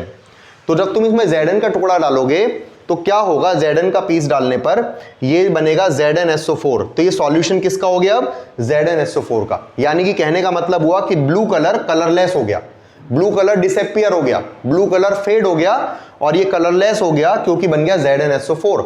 लेकिन बात आती है Cu कहां पे बनता है, तो ये जो मेटल का पीस है ना इसके ऊपर यहां पे Cu की लेयर जमनी शुरू हो जाती है ना। कैसी होती है Cu की लेयर, रेडिश ब्राउन। यहां पे लिख देते हैं रेडिश ब्राउन। तो बच्चे यहां पे रेडिश ब्राउन कलर की लेयर जमनी शुरू हो जाती है। तो कहने का मतलब क्या हुआ, दो ऑब्जर्वेशंस क्या हुए। पहला ऑब्जर्वेशन हुआ कि ब्लू कलर डिसअपीयर हो जाएगा और दूसरा ऑब्जर्वेशन क्या हुआ कि इस जिंक के पीस के ऊपर Cu की यानी कि कॉपर की रेडिश ब्राउन लेयर जमनी स्टार्ट हो जाएगी, राइट। अब बच्चों देखो सेम ऐसा यहां पे CuSO4 का कलर मैंने ऊपर भी लिखा हुआ है ब्लू, FeSO4 का कलर मैंने तुम्हें डिकम्पोजिशन रिएक्शन में बताया था दैट इज ग्रीन। ये कलर तुम एक तरफ नोट कर सकते हो और अपने को याद करने के लिए क्योंकि बहुत इंपॉर्टेंट है ना। तो FeSO4 कलर कैसा होगा, ग्रीन, CuSO4 कैसा है, ब्लू। अब तुम मुझे बता सकते हो दो ऑब्जर्वेशन क्या होंगे, सोचो एक बार। देखो सबसे पहले तो CuSO4 कन्वर्ट हो गया FeSO4 में, मींस ब्लू कलर ग्रीन में कन्वर्ट हो गया। तो कहने का मतलब क्या हुआ, सॉल्यूशन ब्लू से हट करके ग्रीन हो गया, पहला ऑब्जर्वेशन। बेटा दूसरा ऑब्जर्वेशन क्या है, कॉपर बन रहा है। इस कॉपर की लेयर किसके ऊपर जमेगी, आयरन के ऊपर जमेगी तो आयरन के ऊपर कॉपर की लेयर जमनी शुरू हो गई। ये हमारा दूसरा ऑब्जर्वेशन हो गया। तो सिंपल तुम हर एक चीज में इस तरीके के दो ऑब्जर्वेशन दे सकते हो, एक तो कलर चेंज हो सकता है और दूसरा क्या है, यहाँ पे जो भी मेटल बनेगा, जैसे Cu की लेयर जमी Zn के ऊपर, ऐसे ही Cu की लेयर जमी आयरन के ऊपर। ये क्लियर हो गया। फोर्थ देखते हैं, that is double displacement reaction. देखो बच्चों, डबल डिस्प्लेसमेंट रिएक्शंस क्या है? डबल डिस्प्लेसमेंट रिएक्शन का मतलब हुआ कि हमने यहां पे क्या किया कि दो कंपाउंड ले लिए और दोनों कंपाउंड के आपस में रिएक्शन करा दी। तो सीधा इसका भी एक एग्जांपल उठाते हैं। जैसे सबसे इंपॉर्टेंट एग्जांपल है यहां पर हमारे पास में है Na2SO4 प्लस BaCl2। ठीक, दूसरा एग्जांपल लेते हैं साथ साथ यहां पे AgNO3 प्लस NaCl, राइट। तीसरा इंपॉर्टेंट एग्जांपल लेते हैं बेटा PbNO3 का होल ट्वाइस प्लस Ki क्या होता है, पोटेशियम आयोडाइड। ये तीन एग्जांपल तुमने लिए बच्चों, बहुत इंपॉर्टेंट है। मैं ये मानता हूं कि जहां पर ये PbNO3 का होल ट्वाइस आ रहा है, BaSO4 आ रहा है, AgCl या AgNO3 आ रहा है, एक आध रिएक्शन तुम्हें एग्जाम में मिल जानी चाहिए। ठीक बच्चों, होता क्या है, देखो बहुत आसान है। ये जो Na है ये इस Cl के पास जाएगा और ये जो बेरियम है ये इस SO4 के पास जाएगा। बात समझ में आ रही है? Na2 यानी कि ये समझ लो Na2 और Ba एक दूसरे को डिस्प्लेस कर देंगे। Na2 और Ba एक दूसरे को डिस्प्लेस कर देंगे तो क्या बनेगा, देखो Na की जगह क्या आ जाएगा, Ba, तो क्या बनेगा BaSO4 प्लस, और Ba की जगह क्या आ जाएगा, Na, तो ये बन जाएगा बेटा NaCl, राइट। बहुत इंपॉर्टेंट रिएक्शन है। ये जो BaSO4 है बच्चा, ये होता है व्हाइट कलर का प्रेसिपिटेट। एग्जाम में आता है कि इसमें क्या बनता है, तो व्हाइट पीपीटी बनता है BaSO4। ये व्हाइट प्रेसिपिटेट क्या होता है, प्रेसिपिटेट होता है सॉलिड सब्सटेंस, राइट। तो बच्चों यहां पे बन गया BaSO4 व्हाइट पीपीटी, और ये पॉइंट हमारा बहुत इंपॉर्टेंट है। इसके बाद है AgNO3 प्लस NaCl। तो देखो Ag और Na एक दूसरे को डिस्प्लेस कर देंगे। Ag की जगह डाल दो Na, तो ये बन जाएगा NaNO3, और प्लस इस Na की जगह डाल दो Cl, तो बन जाएगा बेटा यहां पे AgCl। तो हमारे पास में बना NaNO3 प्लस AgCl, और ये जो AgCl होता है बेटा ये कैसा होता है, ये व्हाइट कलर का PPT होता है। तो ये तुम्हारे पास फिर से एक इंपॉर्टेंट आ गया कि ये जो AgCl है ये क्या है, ये तुम्हारा बन गया व्हाइट कलर का PPT, राइट। बच्चों थर्ड है तुम्हारे पास PbNO3 का whole twice plus Ki। Ki क्या है तुम्हारा, Ki है पोटेशियम आयोडाइड। तो देखो Pb और K एक दूसरे को डिस्प्लेस करेंगे, यहां पे डालो K, तो ये बन जाएगा KNO3। कुछ बच्चे क्या करते हैं, KNO3 का होल ट्वाइस लिखते हैं, लेकिन समझो NO3 की वैलेंसी 1 है, K की वैलेंसी 1 है। मैंने तुम्हें शुरू में बताया K और NO3 दोनों की वैलेंसी 1 है, तो जब वैलेंसी एक्सचेंज करोगे तो बनेगा KNO3, राइट। तो KNO3 बन गया, और साथ में देखो Pb आ जाएगा यहां पे, तो क्या बनेगा बेटा PbI2। क्यों बनेगा PbI2, क्योंकि आयोडीन की वैलेंसी 1 है और Pb की वैलेंसी 2 है। बच्चों ये जो PbI2 है ये बनता है येलो कलर का प्रेसिपिटेट। येलो कलर का प्रेसिपिटेट बहुत इंपॉर्टेंट है। येलो कलर का प्रेसिपिटेट किस में बनता है, PbNO3 के होल ट्वाइस और Ki को आपस में मिलाने पर। बच्चों इन रिएक्शंस को हम प्रेसिपिटेशन रिएक्शन भी कहते हैं, इनको हम प्रेसिपिटेशन रिएक्शंस भी कह सकते हैं अगर प्रेसिपिटेट बन रहा है तो। और हम लोगों के एग्जाम में अगर आता है ना, कोई सी भी रिएक्शन दे दी जाए जिसमें डबल डिस्प्लेसमेंट हो रहा हो और तुमसे पूछा जाएगा कि इसको कोई से भी दो रिएक्शन बताओ कौन कौन सी है इसके अंदर, तो पहली रिएक्शन बताओगे डबल डिस्प्लेसमेंट है जी, और दूसरी रिएक्शन बताओगे यहाँ पे प्रेसिपिटेशन रिएक्शन है, राइट। तो बच्चों ये तुम्हारे पास तीन प्रेसिपिटेट बन गए, तीन सॉलिड फॉर्म बनी, और ये रिएक्शन बहुत इंपॉर्टेंट है और एग्जाम में अक्सर पूछी जाती है। अच्छा इसमें ना क्वेश्चन क्या आता है, तुमसे 2-3 नंबर का क्वेश्चन पूछा जाएगा। जैसे एक पार्ट पूछ लिया कौन से कलर का प्रेसिपिटेट बनना है, दूसरा पार्ट पूछ लिया कि कौन सी रिएक्शन होगी, डबल डिस्प्लेसमेंट प्रेसिपिटेट, कोई से भी दो नाम बता दो। तीसरा पार्ट तुमसे पूछा जाता है कि एक रिएक्शन लिख दो, तो तुम रिएक्शन लिख के बताए तो बहुत इंपॉर्टेंट है। 3 नंबर में जनरली ये क्वेश्चन तुम्हारे सामने आता है। बच्चों केमिकल रिएक्शन एंड इक्वेशंस में सारी इंपॉर्टेंट रिएक्शन मैंने तुम्हारी कवर कर दी। अब हम बात करेंगे एसिड बेसिस एंड सॉल्ट के बारे में।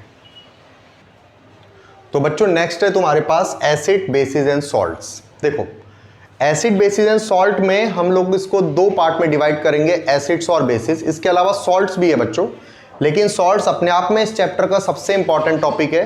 तो सॉल्ट के लिए एक वीडियो मैं अलग से डालूंगा जिसको हम तसल्ली से पूरा का पूरा सॉल्ट उसमें डिस्कस करेंगे, राइट। तो बच्चों आज हम एसिड्स और बेसिस की रिएक्शंस देखते हैं।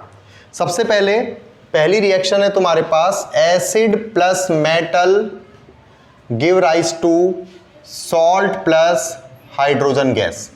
बच्चों बहुत ही आसान है, एसिड और मेटल को आपस में मिला दो या एसिड के अंदर मेटल को डाल दो, क्या बन जाएगा? सॉल्ट और हाइड्रोजन गैस बन जाएगा।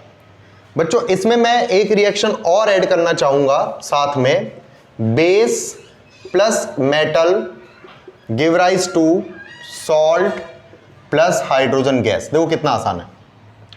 एसिड में अगर मेटल को डालते हो तो सॉल्ट और हाइड्रोजन गैस बनता है, अगर बेस में मेटल को डालते हो तो सॉल्ट और हाइड्रोजन गैस बनता है। मुझे लगता है इसमें कोई दिक्कत ही नहीं है, बहुत आसान है। ठीक बच्चों, यहां पर रिएक्शंस लिखते हैं। देखो एसिड लेते हैं एक HCl, साथ में एक मेटल ले लो Zn।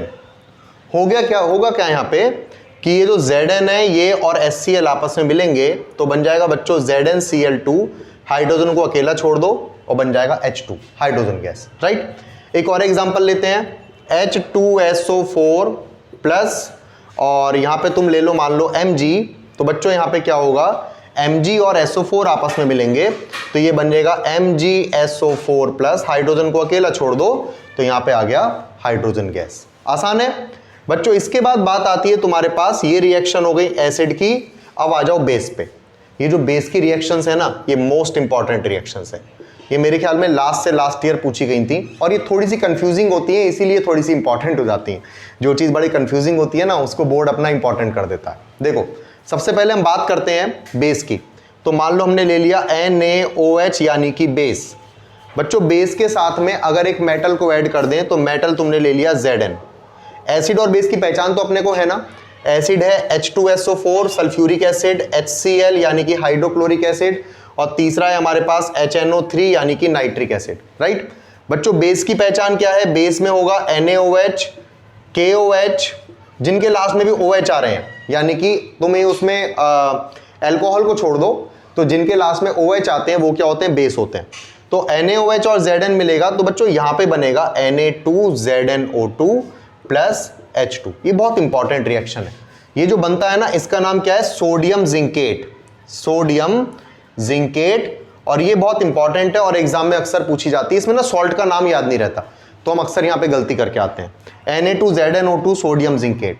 दूसरी रिएक्शन बनाओ बेटा, यहां पे NaOH plus Al give rise to NaAlO2 plus H2 और इसका नाम होता है सोडियम एल्यूमिनेट। Sodium aluminate. तो ये दो रिएक्शंस तुम्हें याद करनी होंगी बेसिस के केस में। देखो एसिड में तो कोई सी भी रिएक्शन बना दो, बहुत सारी हो सकती हैं। HCl के साथ Mg को मिला दो, H2SO4 के साथ Zn को मिला दो, Fe ले लो, तुम Na ले लो, K ले लो, बहुत सारी रिएक्शंस बन जाएंगी। आसान होती है ना।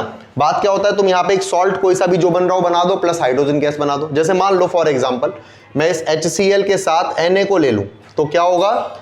Na और Cl आपस में मिलेंगे तो क्या बना देंगे? NaCl प्लस H2 यानी कि हाइड्रोजन। राइट ना।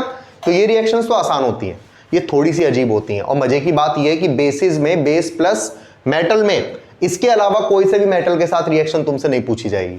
मतलब केवल यही दो रिएक्शंस हैं, base plus metal give rise to salt plus hydrogen gas में। कंप्लीट। जल्दी से इसको नोट करो, फिर सेकंड रिएक्शन देखते हैं। तो नेक्स्ट है बेटा रिएक्शन विद मेटल कार्बोनेट्स और मेटल बाइकार्बोनेट्स। देखो मेटल कार्बोनेट क्या है, जैसे एक मेटल ले लो Na, कार्बोनेट ले लो CO3, ये बन गया मेटल कार्बोनेट। जैसे एक मेटल कार्बोनेट ले लो Mg और साथ में लो CO3, ये बन गया मेटल कार्बोनेट। राइट ना। और मेटल बाइकार्बोनेट क्या है बेटा? बाइकार्बोनेट को हम हाइड्रोजन कार्बोनेट भी कहते हैं, है ना। इसको हम हाइड्रोजन कार्बोनेट भी कहते हैं। और हाइड्रोजन कार्बोनेट होता है HCO3 और इसकी वैलेंसी होती है 1। तो जहां पे हमने वैलेंसी लिखी हुई थी ना, वहां पर तुम इसको नोट कर सकते हो। तो देखो सोडियम लिखो और बाइकार्बोनेट लिखो, मतलब HCO3, तो फॉर्मूला बन गया NaHCO3। जैसे कैल्शियम का लेना है, देखो कैल्शियम का फॉर्मूला बनाते हैं। कैल्शियम की वैलेंसी कितनी होती है? 2, मैंने शुरू में तुम्हें लिखवाई थी, और HCO3 की वैलेंसी होती है 1, यहां पे लिखी हुई है। इसको आपस में एक्सचेंज करो, फॉर्मूला फॉर्मेशन करो, CaHCO3 का होल ट्वाइस। राइट ना। तो CaHCO3 का होल ट्वाइस, ये बन गया कैल्शियम हाइड्रोजन कार्बोनेट या कैल्शियम बाइकार्बोनेट। इसके साथ में HCl को ऐड करो एसिड को, इसके साथ भी एक H2SO4 को ऐड कर दो, इसके साथ HCl को ऐड कर दो, इसके साथ H2SO4 को ऐड कर दो। देखते हैं क्या बनेगा।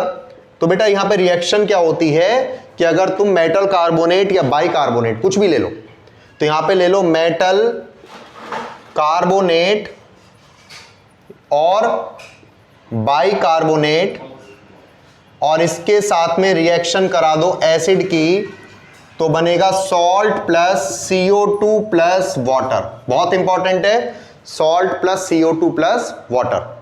तो देखो इसको हटा देते हैं, यहां पे देख लो, देखो CO2 प्लस वाटर तो कॉमन ही रहेगा, CO2 plus water, CO2 plus water और CO2 प्लस वाटर, राइट। बात आती है कि यहां पे सॉल्ट क्या बनेगा, तो देखो सॉल्ट सिंपल बना दो। यहां पे देखो Na है और Cl है, दोनों को मिलाओ तो ये बन जाएगा NaCl, राइट। यहां पे देखो Mg ले लो और SO4 ले लो, तो यहां पर बन जाएगा MgSO4। यहां से Na लो और Cl लो, तो यहां से बनेगा NaCl। यहां से कैल्शियम ले लो और SO4, तो ये बन जाएगा CaSO4, है ना, बहुत आसान। तो ये तुम्हारा metal carbonate plus metal hydrogen carbonate, right. बच्चों यहां पे एक क्वेश्चन और आता है, मान लो तुमसे कहा गया कि एक टेस्ट ट्यूब में थोड़ा सा एसिड लिया और उसमें मेटल कार्बोनेट डाल दिया, तो जो भी गैस बनेगी उसको टेस्ट कैसे करोगे, है ना। तो ये जो गैस बन रही है, कौन सी गैस बन रही है, CO2। तो बेटा CO2 को टेस्ट करने का तरीका और देखो जरा। इस CO2 को टेस्ट करने के लिए क्या करते हैं, इसको लाइम वाटर से पास कराते हैं। लाइम वाटर होता है CaOH का होल ट्वाइस, इसको हम बोलते हैं लाइम वाटर, राइट। तो लाइम वाटर से पास कराते हैं CO2 को, तो CO2 को लाइम वाटर से पास कराया तो CO2 हो जाता है मिल्की, सॉरी लाइम वाटर हो जाता है मिल्की, यानी कि क्या बनता है CaCO3 प्लस वाटर, और ये CaCO3 होता है बेटा व्हाइट कलर का प्रेसिपिटेट, जिसकी वजह से सॉल्यूशन कैसा हो जाता है, मिल्की हो जाता है। ये बहुत इंपॉर्टेंट रिएक्शन है और जनरली हमसे ये टेस्ट पूछा जाता है। बट इसमें एक क्वेश्चन और आता है जो गड़बड़ करते हैं, लास्ट ईयर के पेपर में आया था और मैक्सिमम बच्चों ने गलत कर दिया। इसमें आया था बेटा अगर मैं CO2 को ज्यादा फ्लो करा दूं, मतलब मेरे पास में क्या था, देखो मेरे पास में था एक कंटेनर में लाइम वाटर था, उसमें से मैंने कार्बन डाइऑक्साइड को पास करा दिया, जिससे क्या हुआ, व्हाइट कलर का प्रेसिपिटेट CaCO3 बना और साथ में H2O बन गया। सवाल यह है कि अगर मैं इसमें से और CO2 को पास करा दूं, समझ रहे हो, इसमें से और CO2 को पास करा दूं तो क्या होगा। तो देखो CaCO3 में वाटर तो पहले से ही प्रेजेंट है, इसमें मैंने और CO2 को पास करा दिया, तो और ज्यादा जब CO2 इसमें से निकल के जाएगी तो ये बन जाएगा बेटा CaHCO3 का होल ट्वाइस, ये रहा CaHCO3 का होल ट्वाइस, यानी कि कैल्शियम हाइड्रोजन कार्बोनेट। और ये होता है सॉल्यूबल। सॉल्यूबल का मतलब हो गया प्रेसिपिटेट खत्म हो गया, और जब प्रेसिपिटेट खत्म हो जाएगा तो बेटा यहां पर जो है तुम्हारा व्हाइट प्रेसिपिटेट, यानी कि जो मिल्की कलर बना था, मिल्की जो हो गया था, जो लाइम वाटर मिल्की हो गया था, वो डिसअपीयर हो जाएगा। तो ये बड़ा इंपॉर्टेंट रिएक्शन है, लास्ट ईयर एग्जाम में पूछी गई है। जस्ट ये तुम्हें लिख करके दे दिया गया था, तुमसे प्रोडक्ट पूछे गए थे तो प्रोडक्ट तुमने बता दिया, CaHCO3 का होल ट्वाइस बनेगा। और ये जो पूरा टेस्ट है ना, वो ही अपने आप में बहुत इंपॉर्टेंट टेस्ट है। तो ये तुम्हारा हुआ reaction with metal carbonates and metal bicarbonates. Third देखते हैं। तो बच्चों नेक्स्ट आएगा रिएक्शन विद बेसिस, और इस चैप्टर की सबसे इंपॉर्टेंट रिएक्शन है, इसको हम बोलते हैं न्यूट्रलाइजेशन। न्यूट्रलाइजेशन क्यों बोलते हैं बेटा, क्योंकि न्यूट्रलाइजेशन का मतलब न्यूट्रल कर देना, एसिड और बेस का आपस में मिलकर के एक दूसरे को न्यूट्रल कर देना। और न्यूट्रलाइजेशन का मतलब होता है वाटर का फॉर्मेशन, यानी कि वाटर बनने लगता है बेटा। वाटर जो होता है ना न्यूट्रल होता है, ना एसिडिक होता ना बेसिक होता, तो वाटर बन गया मतलब एक दूसरे को न्यूट्रल कर दिया गया। तो देखो एग्जांपल्स देखते हैं। मैंने क्या किया, एसिड लिया, एक और एसिड लिया H2SO4, राइट, और इन दोनों एसिड के साथ दो बेस मिला दिए। मान लो मैंने लिया NaOH और साथ में मैंने लिया KOH, right. Acid plus base give rise to salt plus water, तो वाटर बन गया H2O, वाटर बन गया H2O, और सॉल्ट कौन सा बनेगा ये सोचने वाली बात है बेटा। देखो ये वाटर कैसे बनता है ये समझो। यहां पर हाइड्रोजन प्रेजेंट है, यहां पे OH प्रेजेंट है, तो होता क्या है H प्लस और OH माइनस आपस में मिल गए, H प्लस और OH माइनस के आपस में मिलने से क्या बन गया, H2O बन गया। तो याद रखो हाइड्रो वाटर कैसे बनता है, H प्लस और OH माइनस के मिलने से बनता है। बचा क्या, Cl और Na, तो क्या बन गया यहां पे NaCl, है ना, आसान है ना। यहां पर देखो इस OH को और इस हाइड्रोजन को आपस में मिला दो तो क्या बन जाएगा, H2O बन जाएगा, और K और SO4 को मिला दो बन जाएगा K2SO4। इसमें गड़बड़ मत करना, देखो पोटेशियम की वैलेंसी 1 होती है, SO4 की वैलेंसी 2 होती है, और जब तुम इसको क्रॉस करोगे तो बन जाएगा K2SO4, राइट। बहुत इंपॉर्टेंट है न्यूट्रलाइजेशन की रिएक्शन में, एसिड और बेस को मिलाओ, सॉल्ट और वाटर को बना दो। बच्चों एग्जाम में क्वेश्चन आता है कि यहां पर भी वाटर बन रहा है और मेटल कार्बोनेट के साथ एसिड की रिएक्शन जो भी कराई थी इससे पहले वहां पर भी वाटर बन रहा था, फिर दोनों में डिफरेंस क्या है। तो वहां पर देखो, वहां पे कार्बन डाइऑक्साइड गैस बन रही है, यहां पे कार्बन डाइऑक्साइड गैस नहीं बन रही, बस ये डिफरेंस है, राइट। इसके अलावा अगर मैं इसकी जनरल इक्वेशन लिखूं तो ये लिखी जाएगी acid plus metal carbonates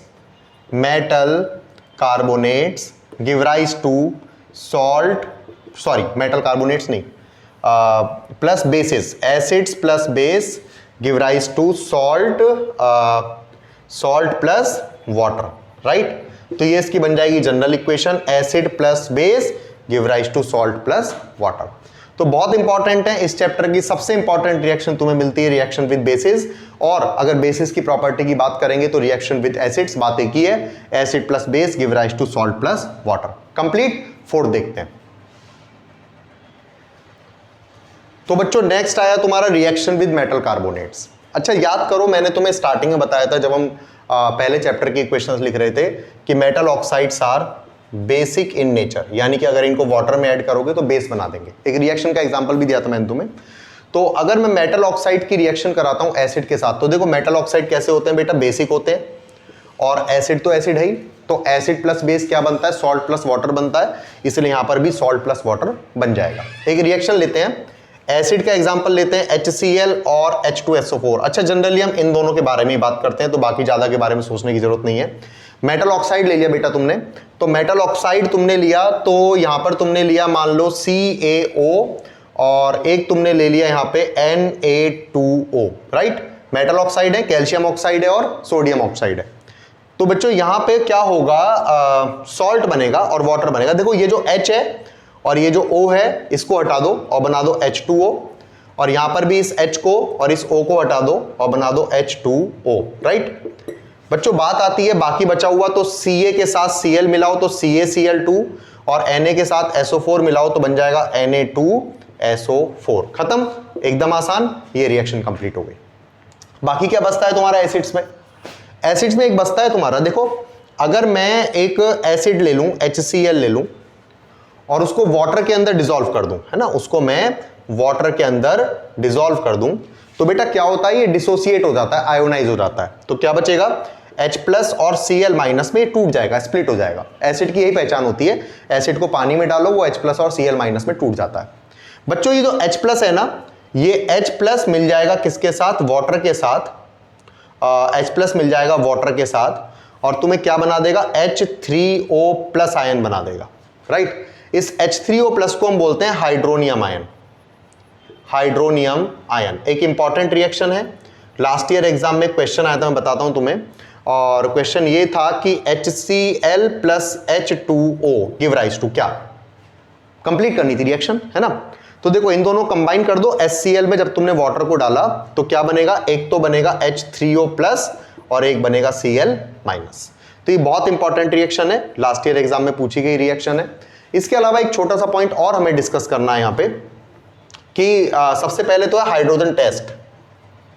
hydrogen test हम क्यों डिस्कस कर रहे हैं बेटा यहां पे, क्योंकि हमने पढ़ा है कि एसिड प्लस मेटल को जब मिलाते हैं तो क्या बनता है यहां पे बनता है सॉल्ट प्लस हाइड्रोजन गैस।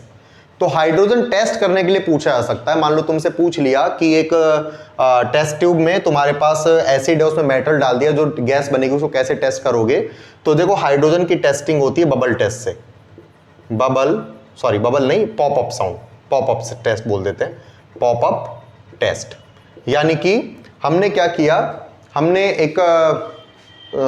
एक टेस्ट ट्यूब में कुछ एसिड है हमारे पास, उसमें मेटल को डाला और जो गैस निकल रही है ना वहां पे एक बर्निंग मैच स्टिक लेके गए, तो जब बर्निंग मैच स्टिक को लेके जाओगे तो वो पॉप साउंड जनरेट करेगी, वो पॉप साउंड जनरेट करेगी, और पॉप साउंड जनरेट कर रही है, समझ लो जो निकलने वाली गैस है वो हाइड्रोजन गैस है। बहुत इंपॉर्टेंट है, हाइड्रोजन गैस का टेस्ट पूछा जाता है, पॉपअप टेस्ट या पॉप टेस्ट कह सकते हो। पॉप टेस्ट का मतलब हो गया कि जो तुम्हारे पास गैस निकल रही है वहां पे बर्निंग मैच स्टिक को लेके जाओ और वो पॉप साउंड के साथ जलेगी। ये बहुत इंपॉर्टेंट क्वेश्चन है।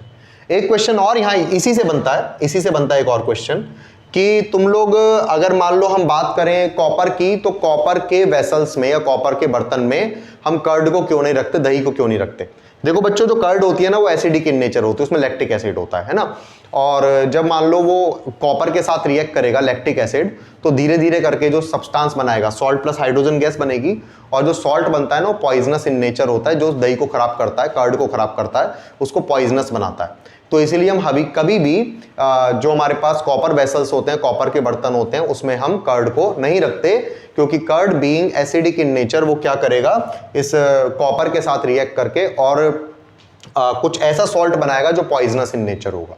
तो बच्चों ये तुम्हारे पास में हुई एसिड की सारी रिएक्शन। एक बार बेसिस के बारे में और बात कर लेते हैं। देखो बेसिस की रिएक्शन मैंने तुम्हें एक तो ऑलरेडी बता दी है, मैंने तुम्हें बताया है कि बेसिस जब मेटल के साथ रिएक्ट करते हैं तो सॉल्ट प्लस हाइड्रोजन गैस बनाते हैं। दो मैंने तुम्हें उसमें रिएक्शन बताई थी, एक एल्यूमिनियम के साथ और एक जिंक के साथ, है ना। इसके बाद बच्चों सेकेंड रिएक्शन तुम्हारी आती है बेसिस में, कि बेसिस की रिएक्शन हम कराते हैं basis plus non metal oxides. Non metal oxides क्या बनेगा? देखो बड़ा सिंपल है, अगर मान लो तुमसे यही पूछ लिया जाए तो तुम कैसे बताओगे?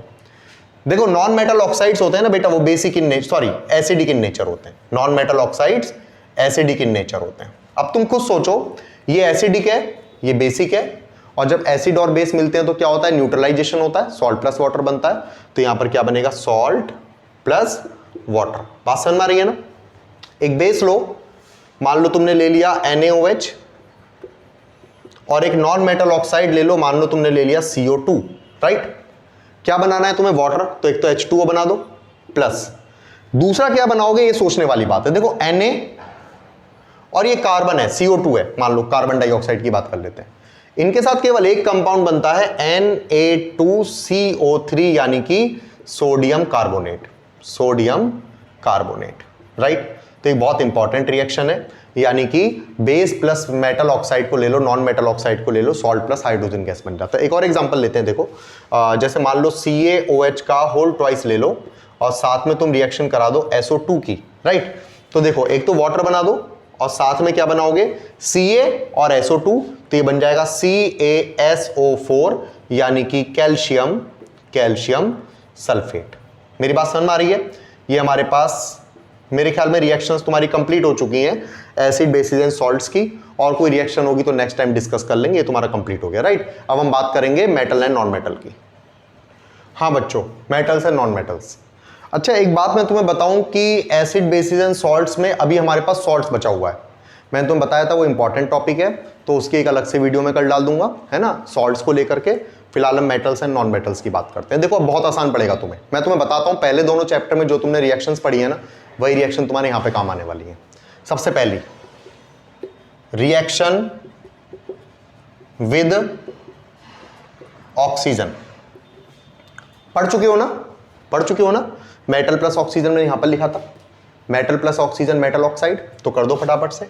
मेटल है तो मेरे पास में एक मेटल ले लो Zn, एक ऑक्सीजन ले लो, क्या बन जाएगा? ZnO, हो गया। Metal plus oxygen give rise to metal oxide means ZnO। जैसे मान लो, अच्छा इसको ऐसे करते हैं, देखो इसको एक और तरीके से करते हैं। रिएक्टिविटी सीरीज उठाते हैं। मेरे पास में है potassium, sodium, magnesium, aluminium, zinc, iron, H है हाइड्रोजन, कॉपर, Ag और Au, ठीक है। रिएक्टिविटी सीरीज मैंने बताई थी, इसकी हेल्प से करो, बहुत आसान पड़ेगा। देखो पहला मैंने लिया K plus O2 give rise to K2O, क्या बनेगा यहां पे तुम्हारा? Metal oxides. अब ध्यान से सुनते रहना मेरी सारी बात, बहुत इंपॉर्टेंट है, कुछ भी गड़बड़ नहीं करूंगा, सब चीज समझा दूंगा। K2O। सेकंड है तुम्हारे पास Na plus O2 give rise to Na2O।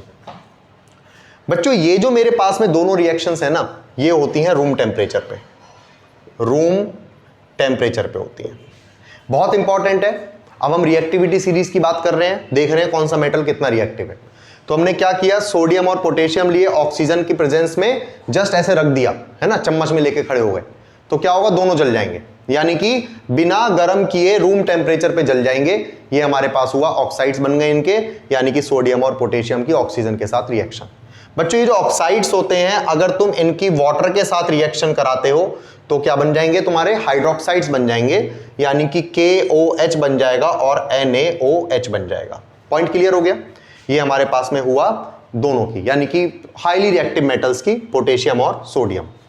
Third है बच्चों तुम्हारे पास में Mg प्लस O2, फोर्थ ले लो Al प्लस O2, और फिफ्थ ले लो हमारा आएगा Zn प्लस O2।